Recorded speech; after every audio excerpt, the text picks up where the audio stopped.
Hello बच्चों, यहाँ पे चैप्टर 2 होल नंबर की एक्सरसाइज 2.3। इससे पहले एक्सरसाइज 2.1 और 2.2 की एक्सरसाइज मैंने इसके ऊपर नीचे जाएंगे आप तो वहाँ मिल जाएगी। ओके, तो यहाँ पे आप पहला क्वेश्चन है which of the following will not represent zero. Okay, तो which of the following will not represent zero, इसका कहने का मतलब ये है कि यहाँ पे आपको ज़ीरो रिप्रेजेंट नहीं करना है, मतलब कि ज़ीरो वैल्यू नहीं होगी, कोई और वैल्यू होगी। ठीक है, तो यहाँ 4 ऑप्शन दिए गए हैं, इसमें आपको बताना है कि क्या सही है। तो यहाँ पहले 1 + 0 ये एडिशन है। ठीक, यहाँ 0 × 0 ये कहीं ना कहीं प्रोडक्ट है और 0 × 0 का है। और सी यहाँ 0.2। ओके, तो ये डिवाइड हो गया। इसी तरीके D 10 - 10/2 ये भी कहीं ना कहीं डिवाइड है। तो जब बी सी और डी देखेंगे तो ये 0 बन रहा है। ठीक है, तो कहने का मतलब ये है अगर प्रोडक्ट में 0 और डिवाइड में 0 है कहीं तो वो कहीं ना कहीं आंसर 0 आएगा। ठीक है, लेकिन एडिशन या सब्ट्रैक्शन में ऐसा नहीं होगा। जैसे यहाँ एडिशन में सेटिस्फाई हो गई वैल्यू, तो आंसर क्या है 1 + 0 = 1, तो कहीं ना कहीं ये सेटिस्फाई हो गई और यही आंसर हो गया। ओके, इसी तरीके बच्चों क्वेश्चन 2 पे आते हैं। If the product of two whole number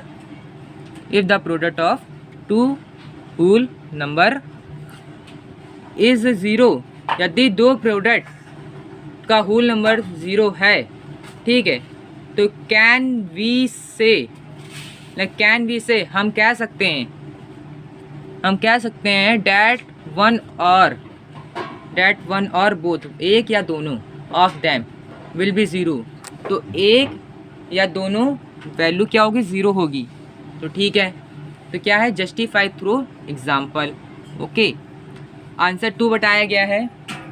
yes, हाँ, इफ़ वी मल्टीप्लाई, यदि हम मल्टीप्लाई करते हैं एनी नंबर मतलब कई नंबर, ठीक है, विथ 0, यदि हम मल्टीप्लाई करते हैं एक नंबर या कई नंबर से लेकिन 0 के साथ, विथ 0 के साथ, तो the resultant product will be 0, तो उसका प्रोडक्ट क्या आएगा, रिजल्ट मतलब 0 आएगा। जैसे एग्जाम्पल मैंने बताया है 2 × 0 आंसर क्या आया 0, 5 × 0 आंसर क्या आया 0। ठीक है, 9 × 0 आंसर क्या आया 0, तो कहीं ना कहीं इस तरह का प्रोडक्ट 0 आ रहा है। ठीक है, तो आंसर क्या हो गया 0। ठीक, लेकिन इफ़ बोथ नंबर आर 0, यदि दोनों नंबर 0 हुए तो then the result also be 0, तो उसका रिज़ल्ट क्या आएगा 0 होगा।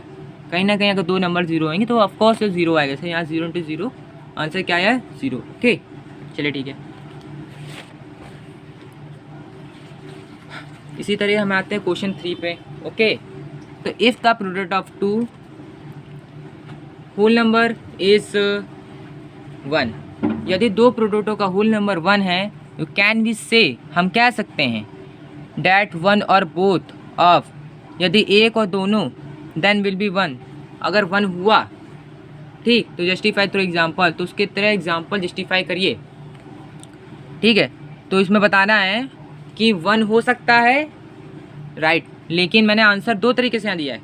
ठीक है, इफ़ ओनली 1 नंबर बी 1, यदि एक नंबर 1 हुआ तो क्या होगा, then the product can not be 1, यदि प्रोडक्ट में सिर्फ एक नंबर 1 हुआ तो उसका प्रोडक्ट में 1 नहीं हो सकता है।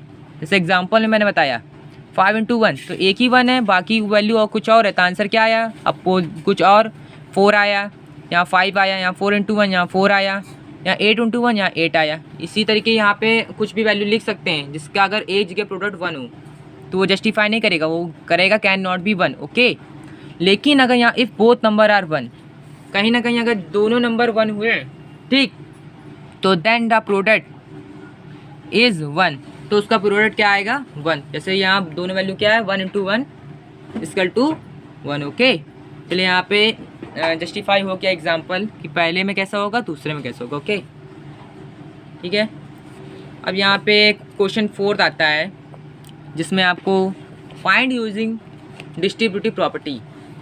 आपने कक्षा पानी पढ़ा ही होगा कि एक ब्रैकेट में a + b + c, मतलब एक ब्रैकेट में a लिखा है फिर प्लस ब्रैकेट में b + c।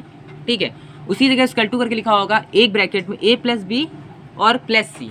तो ये होती कहीं ना कहीं डिस्ट्रीब्यूटिव प्रॉपर्टी, जिसे इससे लेफ्ट हैंड साइड या राइट हैंड साइड भी बोलते हैं। जहाँ पे आपको अच्छा लगे वहाँ से वैल्यू उठाइए और रख दीजिए, इससे आंसर सही हो जाएगा। ओके चलिए ठीक, जैसे यहाँ पहली वैल्यू है 728 इंटू 101, ठीक है। तो यहाँ कहीं ना कहीं 101 को हमने ब्रेक करा है 100 प्लस 1 से। ओके चलिए ठीक है, अब इसी 100 प्लस 1 को हमने पहले 728 से मल्टीप्लाई करा है। पहले 728 को हमने 100 से मल्टीप्लाई करा, ठीक है, फिर प्लस लगा दिया बीच में, फिर 728 को 1 से मल्टीप्लाई करा, ठीक है। और इसी तरीके यहाँ 728 को जो हमने 100 से मल्टीप्लाई करा तो आंसर क्या आया है 72,800। उसी तरीके हमने यहाँ 728 को 1 से मल्टीप्लाई करा तो आंसर क्या आया 728। जब हमने दोनों को ऐड करा तो आंसर क्या आया 73,528। Okay it is a very easy distributive property. इसको हम लोग बस ब्रेक करना आना चाहिए और इसके बाद इजी आंसर हो, बड़े सिंपल वे में आंसर आ जाएगा। और मेरे हिसाब से ब्रेक उस जगह करिए जहाँ पे 100 की वैल्यू या 1000 की वैल्यू करीब हो। ओके चाहे लेफ्ट हैंड साइड से हो या चाहे राइट हैंड साइड से आप कर सकते, जहाँ पे आपको इजी लगे, ठीक है। ऐसे बी यहाँ पे लिखा है 5437 इंटू 1001। ओके तो मैंने ब्रेक करा है 1000 को 1000 प्लस 1 से ब्रेक करा, ठीक है। तो यहाँ पे 5437 इंटू 1000 प्लस 1 एक ब्रैकेट में। ओके तो ठीक है, मैंने आप 5437 इंटू 1000 लिख लिया, फिर प्लस लगाया 5437 इंटू 1 कर लिया। ओके अब जब यहाँ पे हमने इनको मल्टीप्लाई करा 1000 से तो यहाँ पे क्या आ गया 54,37,000। ओके बच्चों, तो यहाँ पे प्लस लगा, जब इससे मल्टीप्लाई कर तो इसका आंसर आया 5437। लेकिन जब हमने इन दोनों को मल्टीप्लाई करा जो फाइनल आंसर है वो 54,42,437। ओके तो ये इस तरह से ब्रेक करा गया है। कभी कदार ऐसा होगा यहाँ पे ये a इंटू बी प्लस सी से करा गया, इसी तरह कभी कदार होगा a प्लस बी इंटू सी करके, ठीक है। ओके तो कभी भी लेफ्ट हैंड साइड या राइट हैंड साइड से हो सकता है। चलिए सी पे आते हैं, तो यहाँ पर 824 इंटू 25। ओके तो अब इसको हम लोग कैसे मल्टीप्लाई करते हैं, कहाँ से ब्रेक करते हैं। जैसे हमने यहाँ पे 25 को ब्रेक करके ईजी लग रहा था मुझे, ठीक है, तो 20 प्लस 5 से मैंने ब्रेक कर दिया। ओके अब ऐसे 824 इंटू 20 प्लस 5 लिख दिया। अब 824 इसको मैंने इसके साथ ले लिया इंटू 20, फिर प्लस लगाया 824 इंटू 5। ओके अब 824 को जब हम 20 से मल्टीप्लाई करें तो आंसर क्या आएगा 16,480, ठीक है। प्लस जब हमने 824 को 5 से मल्टीप्लाई किया तो आंसर क्या आया 4,120। ओके जब हमने 16,480 और प्लस 4,120 को ऐड करा तो आंसर क्या आया 20,600। ओके तो इस तरह it is a very easy answer. ऐसी तरह के हम लोग डी पे आते हैं, तो ये अलग अलग तरह के हमने क्वेश्चन नोट करे, वैसे सबका मतलब एक ही है। जैसे थोड़ी बड़ी वैल्यू है तो ऐसे लिखा है यहाँ पे 4,275 इंटू 125। ओके तो मैंने नीचे लिखा है यहाँ पे 4,275 इंटू हमने 125 को कैसे ब्रेक करा 100 प्लस 20 प्लस 5 से। ओके चलिए ठीक, हम नीचे आते हैं। तो लिखा क्या मैंने 4,275 इंटू एक प्रोडक्ट अलग लिया 100 से मल्टीप्लाई, फिर हमने 4,275 को हमने 20 से मल्टीप्लाई करा, फिर प्लस 4,275 को हमने फिर 5 से मल्टीप्लाई करा, ठीक है। और 4,275 को हमने 100 से मल्टीप्लाई करा तो आंसर आया 4,27,500। ओके इसी तरीके हमने 4,275 को 20 से मल्टीप्लाई करा तो आंसर क्या आया 85,500। ओके जब हमने 4,275 को 5 से मल्टीप्लाई करा तो आंसर क्या आया प्लस 21,375। जब हमने तीनों को ऐड कर दिया तो आंसर क्या आया 5,34,375। तो it is a easy answer. इसको भी हम लोग इस तरह काम कर सकते हैं। देखिए कितना झमेला था इसमें, लेकिन डिस्ट्रीब्यूटिव प्रॉपर्टी के हिसाब से इजी बना दिया गया। ओके, तो इस तरह से आप करिए, आपको ज़्यादा जोड़ भाग नहीं करना पड़ेगा, फटाफट आपका आंसर आ जाएगा। तो आपकी स्पीड अच्छी होनी चाहिए। ओके, चलिए ठीक है। एक क्वेश्चन मैंने और लिख लिया था बताने के लिए। ठीक है, ई जैसे लिखा है, तो यहाँ लिखा है 504 इंटू 35। ओके, तो यहाँ मैंने, अब देखिए मैंने लेफ्ट हैंड साइड से मैंने ब्रेक करा है, तो क्योंकि 500 के करीब वैल्यू जा रही थी, तो यहाँ 500 + 4 से हमने इसको ब्रेक करा, तो इसी बार इसको मैंने एक नया क्वेश्चन यहाँ नोट करा, इंटू 35। ओके, तो यहाँ पे अब मैंने 500 इंटू 35 पहले ऐड प्रोडक्ट कर लिया, फिर प्लस 4 इंटू 35 प्रोडक्ट कर लिया। ओके, हमने 500 इंटू 35 को जब हमने मल्टीप्लाई करा तो आंसर क्या आया? 17,500। जब हमने 4 इंटू 35 मल्टीप्लाई करा तो आंसर क्या आया? 140। ठीक है, जब हमने इन दोनों को ऐड करा तो आंसर क्या आया? 17,640। देख लीजिए आप मेरी बार बार ऊपर नीचे वीडियो देख लिया करिए, आपको बहुत अच्छे से समझ आ जाएगा। ओके, अब यहाँ पे हम क्वेश्चन 5 पे आते हैं। ठीक है, क्वेश्चन 5 पे आते हैं। ठीक है, अब यहाँ पे स्टडी द पैटर्न लिखा है।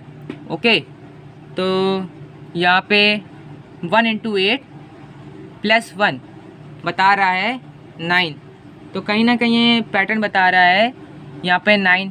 ओके, इसी तरीके देखिए यहाँ पे सिर्फ पैटर्न दिखाना, यहाँ 1 लिखा है और इंटू 8 + 1 लिखा है, तो यहाँ 9 हो गया। ठीक, इसी तरीके यहाँ पे देखिए 1 उसके आगे 2 लिख दिया, फिर इंटू 8 + 2 करा है, जिस तरह यहाँ लिखेंगे उसी तरीके। अब जब इनको पूरा मल्टीप्लाई करेंगे और ऐड करेंगे तो क्या आएगा? 98। देखिए इस तरीके यहाँ पे अब 1 2 3 हो गया है। ठीक है, इंटू 8 + 3 हो गया, जो यहाँ की वही यहाँ पे हो। अब वैल्यू क्या आ गई? 987। सिर्फ उठाने का तरीका देख लीजिए, बस उसी का आप समझ आ जाएगा। उसी तरीके यह 1 2 3 4 मतलब 1234 इंटू 8 + 4, बस यहाँ 9876 आंसर आ गया। इस तरीके 1 2 3 4 5 मतलब 12,345 इंटू 8 + 5। ठीक है, फिर जब हमने इनको मल्टीप्लाई ऐड करा तो आंसर क्या आया? 98,765। ओके बच्चों, तो it is a very easy. तो इस तरह पैटर्न लिया गया है और इसी तरीके हमें नीचे बताना है। तो इस तरह से आपको क्वेश्चन दिया रहेगा किताबों में, और यहाँ पे इस तरह से वैल्यू दी गई होगी। राइट द नेक्स्ट 2 स्टेप, मतलब कि लिखे गए नेक्स्ट 2 स्टेप्स में कैन यू से, लिखी गई 2 नए स्टेप्स में लिखिए जब हम लोग हाउ द पैटर्न वर, जिस पैटर्न में दिया है उसके 2 स्टेप बढ़ा के आप लिखिए। ओके, जैसे यहाँ आंसर 5 मैंने लिखा है, जहाँ पे इन्होंने मेंशन कर दिया है किस तरह बढ़ाना है। जैसे यहाँ 1 2 3 4 5 6 इंटू 8 + 6, जब इस तरह से वैल्यू आएगी 9,87,654। इसी तरीके यहाँ पे 12,34,567 मतलब 1 2 3 4 5 6 7 इंटू 8, फिर यहाँ 7 तो यहाँ 7। इस तरीके यहाँ पे आ गया 1 10 100 10,000 लाख 10 लाख 98,76,544। ओके, तो यहाँ पे इस तरह से 2 नेक्स्ट स्टेप आपको बताने हैं। ओके, तो जैसे मैंने पैटर्न बता दिया है, pattern work like this, pattern को लिखे मतलब कैलकुलेटर पे काम करें। ठीक है, तो यहाँ पर जैसे लिखा है 1 इंटू 8 + 9, तो 1 इंटू 8 + 9, पहले 1 से हमने करा। ठीक, तो यहाँ पे 9 आ गया। देखिए फिर यहाँ पे 1 फिर 2 कर दिया, फिर 8 यहाँ भी 2 कर दिया, तो यहाँ 9 8, बस यहाँ पीछे ला यहाँ आगे। ठीक, यहाँ 1 2 3 कर दिया इंटू 8, यहाँ फिर वही जगह 3, यहाँ 987 हो गया। ठीक, फिर यहाँ 1 2 3 4 इंटू 8 + 4, फिर यहाँ देखिए 9876, मतलब यहाँ अपोजिट चलेगा और यहाँ थोड़ा आगे बढ़ेगा, और जो वैल्यू यहाँ लिखेगी वो वैल्यू यहाँ। ठीक है, जैसे यहाँ 1 2 3 4 5 इंटू 8, फिर यहाँ 5। ठीक है, 98765 उल्टा चल गया। ठीक, फिर यहाँ पे 1 2 3 4 5 6, देखिए फिर इंटू 8, फिर यहाँ पे 6 यहाँ पे 6। ठीक, अब आंसर क्या है? 987654। ओके, फिर यहाँ पे 1 2 3 4 5 6 7, ठीक है, इंटू 8 + 7। ओके, अब आंसर क्या है? 98764543। ओके, तो इस तरह से ये कुछ पैटर्न दिया गया है, जिस पैटर्न में हमें आंसर बताना है। ये बाकी भी इसी तरह होगा और यहाँ लिखा होगा right that next to step, तो वहाँ कहीं ना कहीं 3 स्टेप दिया रहेगा, तो आपको सिर्फ आंसर बताना है। ओके चलिए ठीक है। होल नंबर एक्सरसाइज 2.3 भी यहाँ ख़त्म होती है। कुल मिला के होल नंबर का चैप्टर यहाँ पे 6 क्लास का ख़त्म होता है। अगर इसमें कोई दिक्कत हो कमेंट सेक्शन के थ्रू बता दीजिए, ठीक, और चैनल को सब्सक्राइब और लाइक कर दीजिए। ओके चलिए मैं इसको अब हटा रहा हूँ, देख लीजिए।